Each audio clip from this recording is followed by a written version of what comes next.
Hello,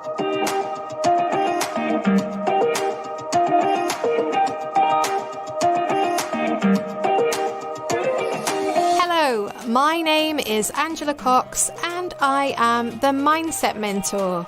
And this is the Mindset Mentor Meets podcast. Now, my aim is to discover and share the secrets of success. You'll hear engaging and uplifting interviews with business leaders at the top of their game, all primed to deliver bucketfuls of value and inspiration. We'll bring practical tips, success strategies, and golden nuggets of motivation to help you unleash your absolute potential. Now, please do like, share, and leave a review if you love this podcast. It really does help others to find us. Thanks for listening, and let's jump in now and meet this week's fabulous guest. My guest today is Ben Towers. Now, Ben is an award-winning young tech entrepreneur who started his first business at age 13. And then he carried out a multi-million-pound merger at 18. And he is now the co-founder of Tahora, which is a workplace mental health app. Now, I've got a feeling that we're in for a complete treat today. So, Ben, massive welcome to the show. You're down there in London. How are things going for you today? I'm loving it. I mean, the weather's not the best, but we've got a heat wave coming, so I'm excited for that. But I think I'm ready to go. I'm finally managed to get back into the office now, which is good because I think the whole lockdown situation for me, being a people person, obviously like yourself was talking earlier, is just getting to a point now where I'm just ready to see people again. And so just having some very basic but sense of normality has been so nice. It's so lovely, isn't it? I can't wait to do the same. And when you are that extrovert and you get your energy from people, being locked down and in isolation is tough. But to be fair, it's tough for everybody, I think. And getting back into normality is going to be a challenge. So let's just talk quickly about how you found that, integrating back into the office, getting back out into the transport system, etc. What's that been like? So we've been quite clever about it. So only myself and my co-founder on a new business are going into the office. So we're keeping it quite small. Both of us can cycle to the office in less than 10 minutes. So we're not having to get public transport. And, the space is massive. So we're able to comply and keep safe. But just generally just being there, and it sounds weird, just visualizing work happening and seeing people and being in that space is so nice. I think these Zoom calls and video calls are good. But from a mental health point of view, you just get to a point where you just zoomed out. I think that's going to become a new term in the dictionary in the coming times. But you just get to a point where you just completely video called out and you're just like, oh my word. And I've started actually moving a few video calls to phone calls just to get off video because you're like, I'm ready just to change. But given that sense of, life is going to carry on, things are looking up, which has been really nice. Oh, I love that. We've got some optimism there, which is what we all need. Now, we always start this podcast with what I call the shake your pom-poms moment. So this is about you being able to talk about you and celebrate your successes. And I'd love it if you'd share with us your 3 proudest moments. And am I right in saying you're 21? Yeah, 21, yeah. So in the 21 years that you've been on the planet, your 3 proudest moments. I can't wait. So I'd say my first one has definitely got to be, I started my first company when I was 11, scaled it up to when I was 18 and leaving that company like you mentioned in the intro. Now, one of the big challenges along the way is business banking. So in the UK, the law is you have to be 18 to get a business bank account in your name. So the challenge I was then facing is I was literally employing staff, but running it through my child's bank account because I couldn't get a business bank account, which obviously you can imagine the limitations and challenges is just crazy. And I ended up actually having my account frozen at one point. I had to lobby it and get them to unfreeze it because I said, well, what else can I do? Wow. But I then looked at that and said, you know what? That's not right. Something needs to change. Aside from my business, aside from what I was doing in the marketing world, this needs to change. So I ended up actually lobbying the government and becoming the first ever person to get a business bank account whilst under the age of 18. But for me, I'd say if I think back on the biggest achievement, yes, that was good. I was 17 at the time, so you could say I could have just waited another year. I was managing. Mm-hmm. But I think the biggest thing for me is more the fact that other under 18s can now go and can now get an account.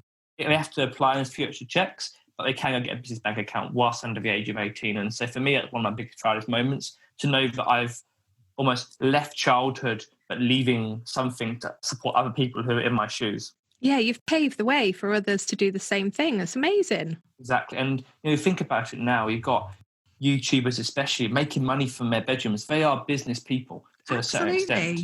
And so because of the way the digital world has now changed business, there's so much more young people, starting a company and so on. So I'm just proud to be able to look back on that story and go, you know what, hopefully even just one other person has got a bank account and has not had to face what I had to go through from a legal and accountancy point of view to get around it all, then I'm happy. So that's definitely one. Second thing, when I was 17 years old, I was named by the Times as the smartest teenager on the planet, which was a very random thing. Like, it wasn't a competition. There was no news about it before it happened. In fact, one of my friends who I did a TV show with about 6 or 8 months before just sent me a text that day and went, "Oh, well done on the news." I was like, "What news?"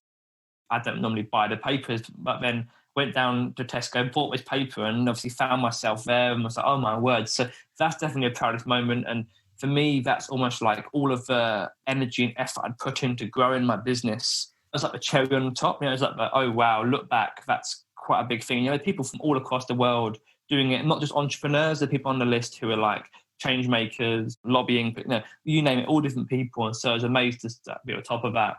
On the planet. I mean, that is some cherry, that, isn't it? It's incredible.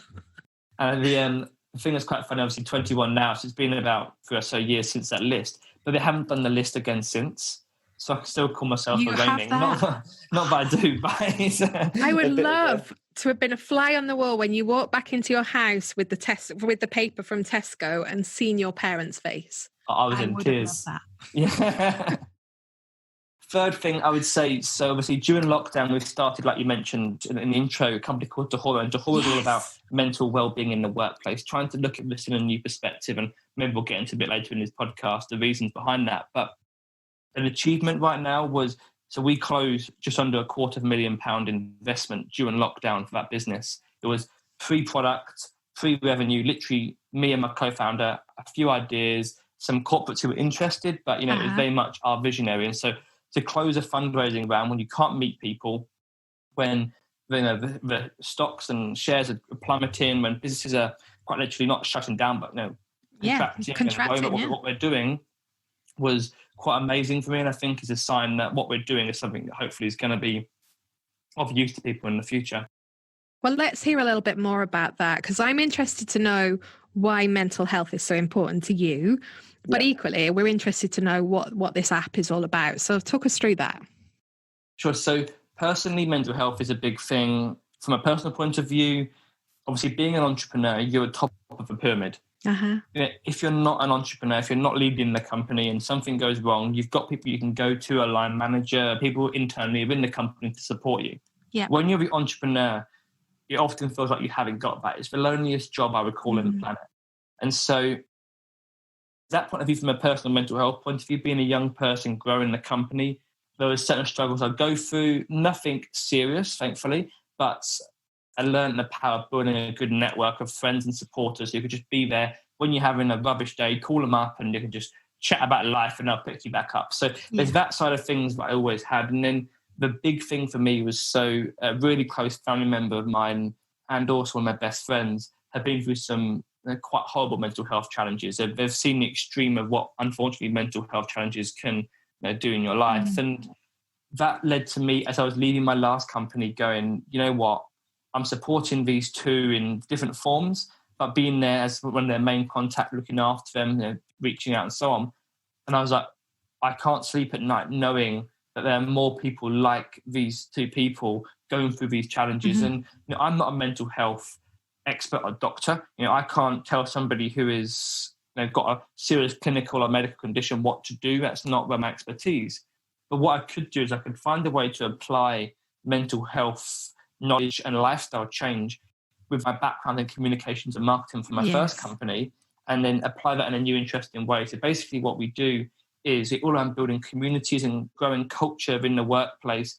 And by doing that, nobody's going to work alone. Nobody's working from home, not realizing that there's somebody 10 meters away from their flat or house who also works at the same company. They've been starting to build these cultures where if you're working from home, build community, people who also work in the company around you. By building community, we're helping your mental well-being. We can give you resources and advice and tips and link you up with perks and benefits and so on. But the whole solution is centered around people, because loneliness and isolation, obviously, of the COVID times is very much in the news, but it's always been a challenge. And statistically, actually, it's 42% of employees have no close friends in the workplace. Yeah. And then the link between that and mental health challenges is every day there's more research coming out of it being stronger and stronger links. So for us, that's our big focus and almost the main area.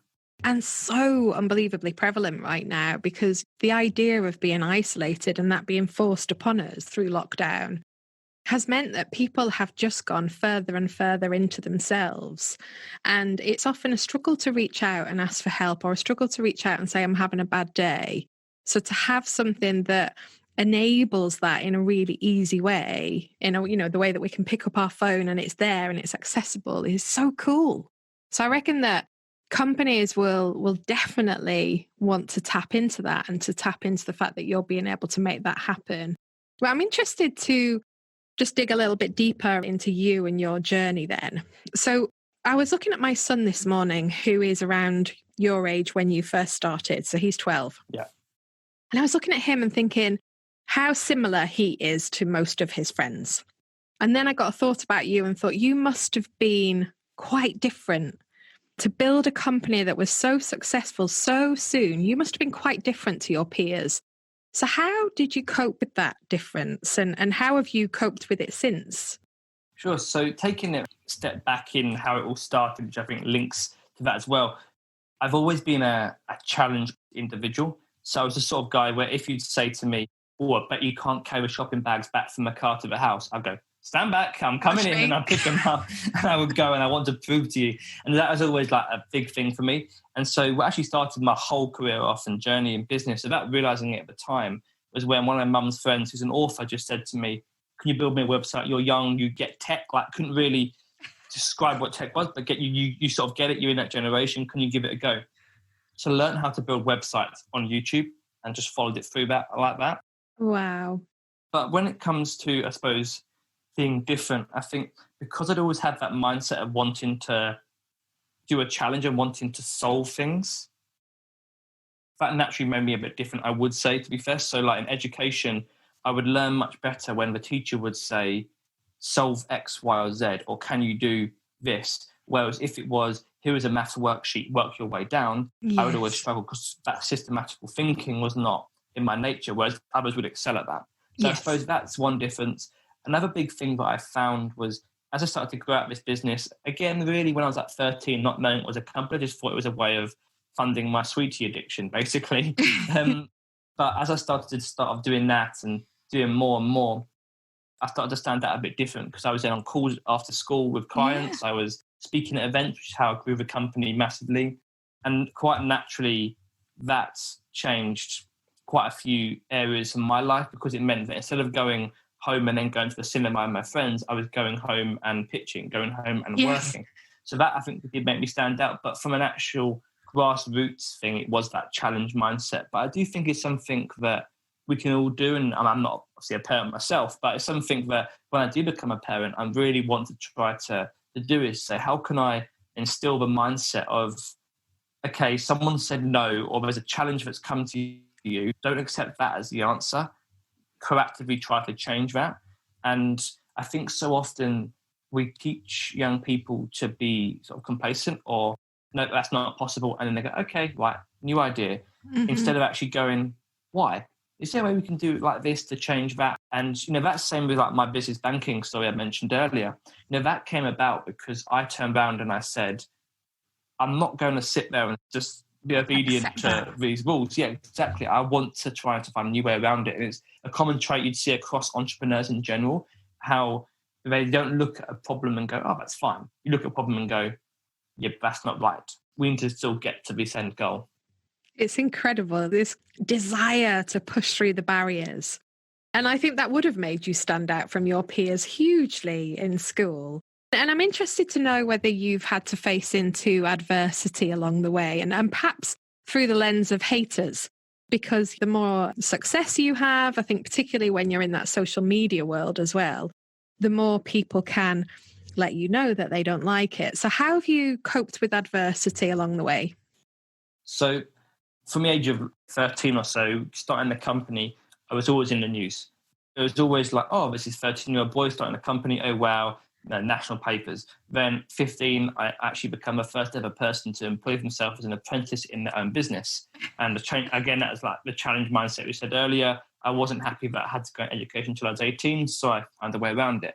And then 18, obviously leaving the company. So there's lots of key stories along the way that's led to me being in the news. I did a few TV shows and so on. So that quite naturally opens you up to the haters, like you mentioned. They're people who, I think for me, I'd use them more on maybe jealous or more envious in that context than maybe direct hate at me. I agree. I think they're more looking at the situations that I was able to go to and the people I was able to meet because of the work I was doing. And it's something that I've, in a sense, grown up with from my whole business career, whole teenage life, and even now as 21, I've experienced that. And when it first happens, it's horrible. When you first see that tweet of somebody absolutely ripping into you or saying something that you just look at and you're like, that's just so upsetting, then I think that gets to your heart.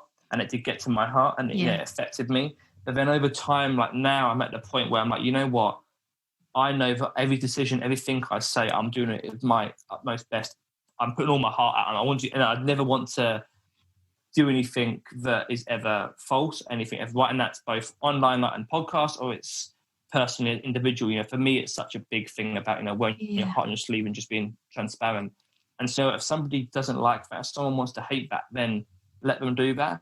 And I will acknowledge it. I will look at it because I think sometimes you can adapt and learn from certain things, but also you need to realize that you are you and never let other people shape you. And I think that's one of the horrible things about society now is a lot of people have allowed hate to change their lives and change how they live. And I think about Black Lives Matter and the whole thing going on through there, people have just allowed it just to niggle away. And I think actually, unfortunately, a lot of people are now in a situation where their lives have been changed by other people.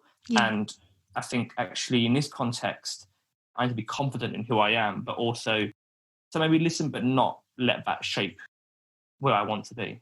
I'm absolutely flabbergasted because it's taken me to 43 to learn what you're talking about, at 2021. It's incredible that you've got that learning. And reading about you and reading some of the people that celebrate you, Richard Branson being one of them.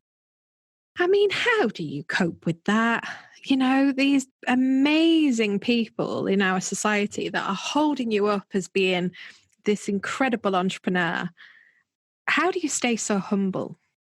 I'd probably say it's my mum with the hammer, like hitting me down, saying, no. My parents are not in business at all. Mum works for NHS. My dad's drafting and designing like ventilation units for massive oil rigs. They don't work in the entrepreneurial space.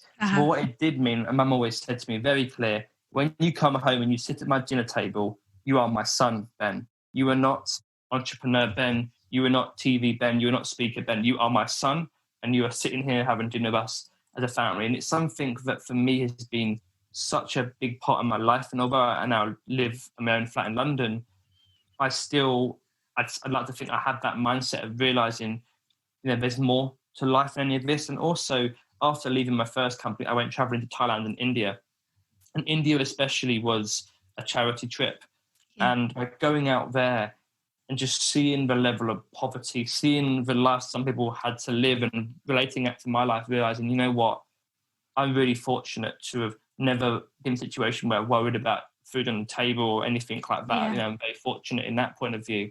Haven't lived life in from wealth or anything like that growing up, but I've never had to worry from that stance. And I think that realization, going to a place like India and going, you know what, we are privileged to a certain extent, and that just really sort of awakened me and realized, you know what, I never want to forget that. And it's led to me both getting involved quite a lot of charity side of things aside from my business and staying involved with that. And I don't do the charity stuff for PR. I don't do the charity stuff for anything apart from just giving back and supporting, because I think no matter Exactly. And no matter who you are, you can give that to somebody else. There's always somebody who is a step behind you or needs that support in a certain extent. And so for me, like the business banking story we mentioned earlier, that's just been able to know other people don't have to face a challenge that maybe I face. Yeah. Your mum must be so proud of you outside of your success. The fact that you are such a humble person with so much love for other people. Oh, she must be just full of joy. Tell me about doubt. Do you ever have days where you doubt your ability?